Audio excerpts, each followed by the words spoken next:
and I'd like to wish you all a very happy birthday. Welcome to Monstrosities mon Amour, where we save the last dance for the eternal wallflower. I'm John Grindrod, author of Tales of the Suburbs, LGBTQ+ lives behind net curtains. I was in Mahuncliffe, hanging out with historian and travel writer Mike Parker, author of Map Addict and All the Wide Border, when he lured me into the boot of his Austin Maxi with some immoderately chocolatised milk chocolatey roundsels. And now, here we are, up a curb on a dual carriageway. Nice. Mike, where the St Elmo's fire are we? Well, we're in the Midlands, John. This is the Great Wall of Kidderminster. Just look up there. Look at it. Just look at it. Wow. I mean, now that is an edifice. That's what I want to see at the end of a long and slightly terrifying journey. Have you ever been to Kidderminster before? No. No, well, not many people have. Well, this is the town that I grew up in. It's sadly true. I mean, I say to people where I grew up in Kidderminster, and people's response is either, yes, I think I drove through that once, or, oh, is that in Devon? I remember somebody once asking me. You know. Yeah, anyway, Kidderminster, Worcestershire is where we are. And the Great Wall of Kidderminster is a 320-metre long retaining wall, concrete retaining wall, built as part of the ring road in the 1970s, the early 1970s. It was opened in 1973. And I was 6 years old and living about 5 minutes up the hill. And I remember all this. I remember the kerfuffle of it opening. I remember the hoo-ha in the local paper, the wonderfully named Kidderminster Shuttle, because they were saying this is the largest retaining wall in Europe. That was their shtick at the time. I had no idea what that meant, but it sounded good, it sounded important, and that was all that mattered to 6-year-old me. It's an incredible thing, though, isn't it? Look at it. I mean, it's not just a retaining wall, is it? It's a giant sculpture. It's a huge, huge piece of sculpture. It's by William Mitchell, Bill Mitchell, who is quite a celebrated post-war sculptor in lots of the redevelopments of the 60s and 70s. He got quite a name for himself. An absolute god. He really is, isn't he? I mean, and he appears in those, you know, he's in sort of Stevenage and Bracknell and all those sort of towns that are a bit on the edge and a bit, you know, the new towns and the redeveloped towns. And his stuff, so his way of doing it was either precasting concrete or building moulds and then pouring in the concrete. And that was what happened here in Kidderminster was, you know, this 320-metre long wall, 11 metres high at its highest point. So it's a big, big baby. And I remember, you know, when it opened in the 70s, it was, of course, there was no foliage, there were no trees. It was just this bare, bright white, glaring concrete edifice, you know, dominating the new section of the Kidderminster Ring Road. It's still quite thrilling today, I find, even all these years later, and all of the foliage has grown up and it's gone a bit grey. It's really quite something. Well, now it sort of looks like the remains of an ancient civilization or something, yes. Doesn't it? It sort of feels like slightly we've returned to the planet of the apes or something, doesn't it? Yeah, the Machu Picchu of the Midlands, as nobody will ever call it. They will now. They will now. Well, I hope so. Yes, we should be proud of it. I mean, it's only just in the last few years, really, that Kidderminster started to be a little bit proud of the Great Wall of the town. It was very, very ignored when I was growing up here. Nobody thought anything of it at all. But people have sort of realised now that it's something quite significant. He said in his autobiography that all of my ideas came together on the Kidderminster Ring Road, which is a sentence to juggle with, isn't it? Yeah. Exactly. People are always saying that, I'm sure. But you see his work. I mean, there are some spectacular examples of his work my absolute favourite, I think, is the Wool Secretariat, the International Wool Secretariat in Ilkley, up in Yorkshire. And he designed this kind of incredible canopied entrance, which had a lecture theatre in it. It's amazing shape, amazing colour, and it tells the story of wool in these sort of concrete bas reliefs. There is an element of other cultures and other worlds in his work. You always get a glimpse of sort of Inca or Aztec or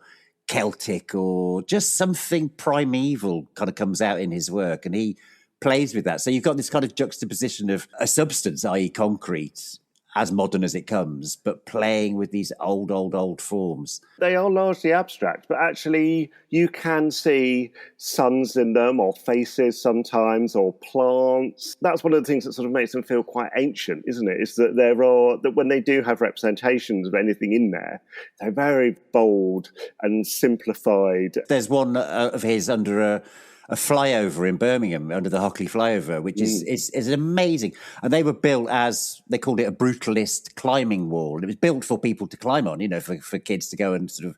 And so it works as a sculpture, as a stunning sculpture. I mean, it's really beautiful as you're standing there under the thundering motorway above you. You've got these incredible sort of relief sculptures designed for people to clamber over, to climb up. And as a sort of... Well, I was going to say it's good exercise, but how much good exercise you get under a thundering motorway, I'm not sure. But, Yeah. I mean, it does sound sort of part sculpture, part accident black spot. For years, I lived in Forest Hill in southeast London, and his studio was there. That's where he was based.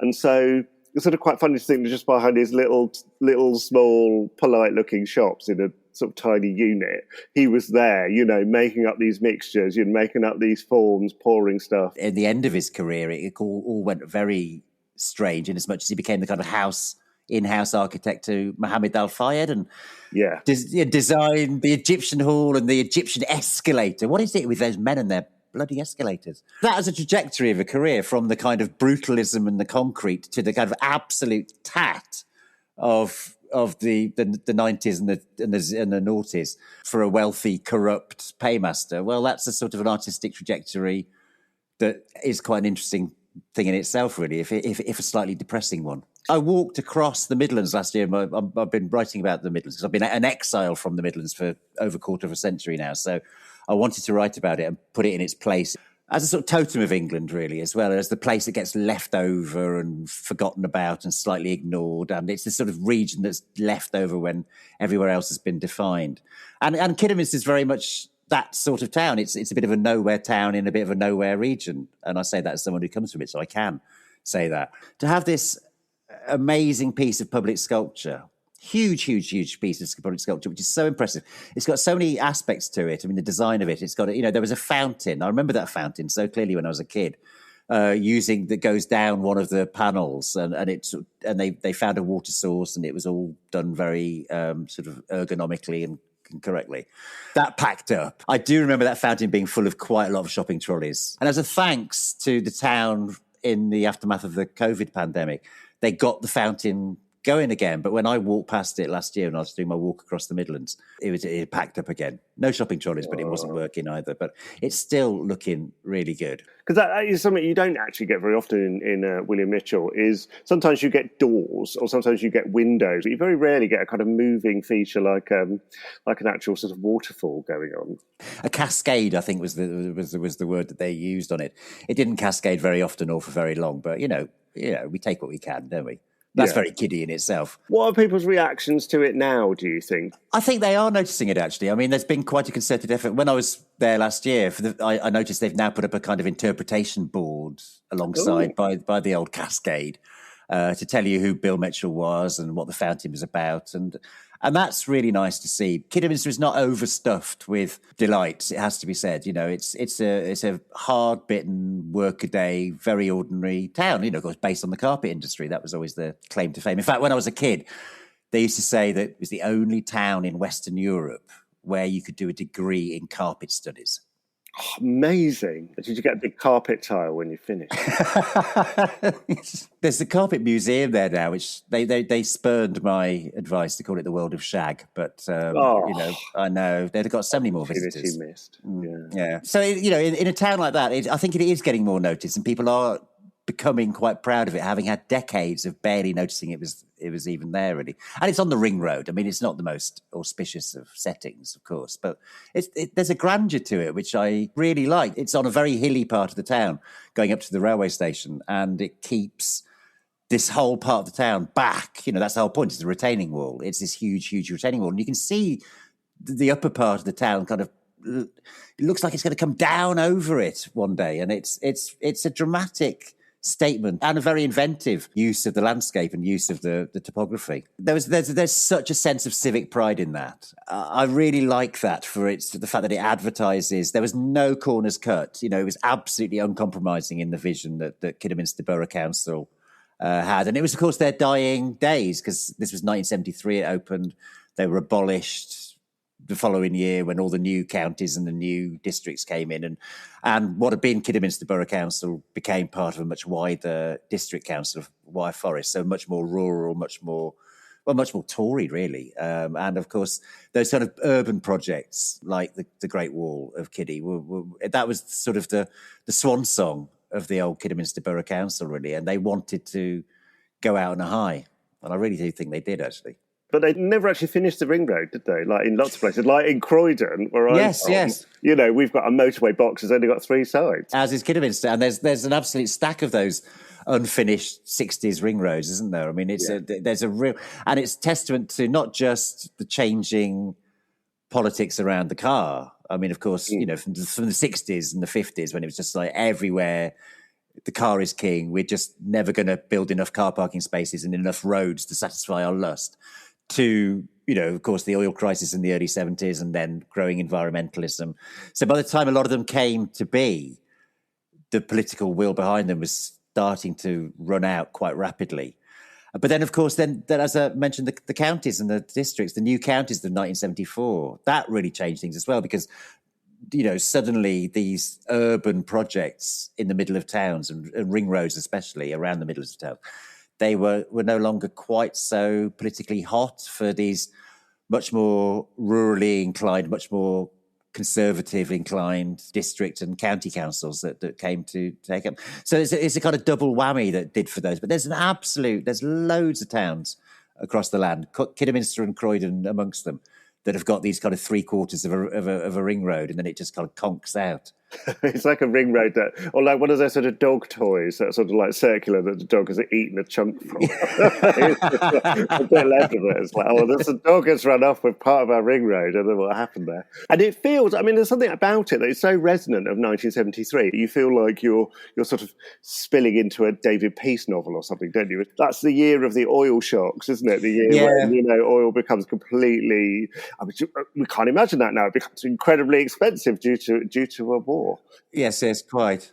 But you're right. I mean, it does feel like of its moment, but it feels like the very last of a particular moment, I think. It's the kind of, it feels like it was just inaugurated, August 73, at just the point where it was almost, redundant. And the next stage of the ring road, the ring road remained unfinished, but I can remember this when I was growing up. I left Kidderminster in 1985 to go to uni. And the fifth, this was the Great Wall was on the 4th section of the ring road. They did what they always do with these projects, and they built the most controversial bit first in the 60s, which was right the way past, through Kidderminster's one and only medieval street, beautiful old church street that used to rise up to the parish church of St Mary. And they just drove the ring road, the first section through that in the early 60s. But then the fifth bit didn't happen for a full 11 years after the Great Wall bit. So, I can remember the Kidderminster of my childhood and my teenage years was one where, is the work ever going to happen?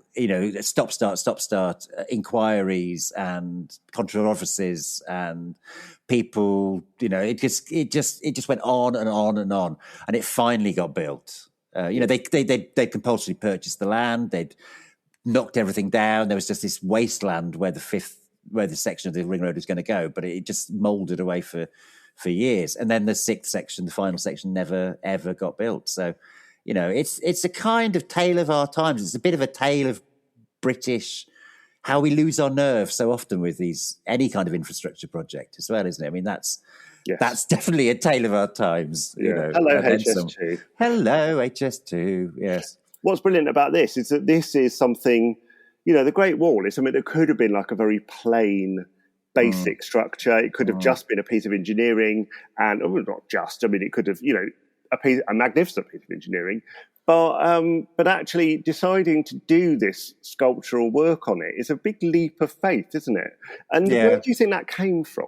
Well, it seemed to come from some quite enlightened people in the borough council in Kidderminster. Building a retaining wall of 320 metres long could have been a real eyesore, I guess. To embellish it, to make it something worthy of being called sculpture or art, was something that a few dedicated people in the borough council really drove on. And to do something that is so spectacular on such a scale shows that it does show confidence, doesn't it? And that's quite a sad thing, isn't it? Where you see that confidence and then you see it kind of dissipate. You know, we might say now, well, you know, confidence about having a bit of road infrastructure is, you know, it's not necessarily something that we would all be like jumping up and down about now as a thing. But actually, to see that at the time that was hugely important, a really significant thing for the town. And to then have that extra level of, we're not just going to make it into a kind of like engineering thing, we're actually going to imbue it with a kind of artistic sensibility, and we're going to project a sense of who we are onto everybody who's driving past. They're going to see this. They're going to see this magnificent wall of great big sort of burly, abstract kind of creativity going slowly along as you kind of rock it down. You've got this great big long stretch of it. How long do you say it is? It's 320 metres long. Incredible. And so a third of a kilometre. Wow. And that really is making a big statement, isn't it? You know, that is projecting an idea of Kidderminster, the future, at everybody that goes down that road. No, absolutely. And you can still feel that now, even 50 plus years on. You know, there is something wonderfully futuristic about it. It feels like you're in one of those 70s movies where, you know, there's lots of underpasses and lots of neon lights and in puddles and all that kind of thing. You know, you feel like that. And indeed, there are underpasses just going down. And when I was doing my walk across the Midlands last year, I went through and they were places that I hadn't walked through for, decades, since I was a kid. It was my way into town when I was a youngster. And they're just the same. They've got the same confidence and they were resourced. They were, you know, there's amazing mosaic work. There's really well-shaped planters built out of bricks and all this kind of stuff, all original, all from that time. And it was so nice to see them still looking good. And actually that was the most... It was the underpasses, actually, that made me most nostalgic. I mean, you'll get this. Of course, you'll get this. I don't know what you mean. How dare you? I can imagine you're the only other person in the land who would feel such a thing. No, I can assure you that everybody listening to this podcast is also nodding their head. Yes, the underpass nostalgists. Yes. You know, but the whole thing together really does. It's making the best of what was seen. I mean, of course, the irony is now that they're trying to scale back the ring road and they're looking at ways of calming it and turning it away from being a kind of busy dual carriageway roaring around the edge of a modern 21st century town. Want to bring in calming measures and pedestrianisation and all this kind of stuff, which I don't know. I mean, it's they're doing this everywhere, and I'm not, you know, to answer the mistakes of an earlier generation, which it probably is a mistake to build these tight dual carriageways around town centres, which haven't actually done that much for traffic in the end. I mean, it's still awful and doesn't really get anyone anywhere very fast. But then to try and answer the mistakes of 50 years ago with the mistakes of today, the kind of Me Too. Oh, yeah, they've got one. We'll do one of those, which is what so many of the mistakes were made in the first place. But, you know, I think it's enduring. It's looking good. And you know, it engenders a sense of pride, which I've got to say is not a commodity in massive supply in that part of the world. That is lovely to hear then, that it's having that effect. That's brilliant. And while I was in the car, there was a slightly different mood going on in the boot from 1973 brutalism. And I imagine at this point, as I reveal this beige, highly decorative tome, at this point, lots of people will be dropping their teacups in shock due to that. I mean, partly, I think most of us are going to wearing a whiplash collar from the change of tone and speed here. What have I got? You are clutching the best-selling book of the 1970s, which was The Country Diary of an Edwardian Lady by Edith Holden.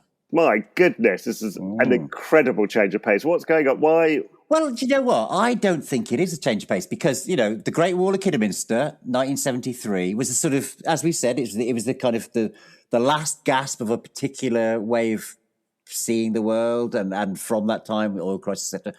The Country Diary came out in 1977, only 4 years later. So, and that was kind of the new, it was cottagecore, all that kind of stuff. So it's amazing facsimile of a diary for those that don't know it. And I find it very hard to believe that anybody wouldn't know what this book is, because it was ubiquitous, wasn't it? In the 70s and early 80s, it was absolutely ubiquitous.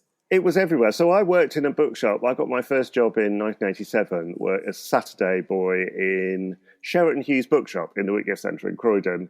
And even at that point, we would get constant inquiries about this book all the time. So, a decade on from its publication, it was still absolutely a huge deal for people, and it really influenced that whole kind of 1980s sort of nostalgia kind of sense of looking back rather than looking forward.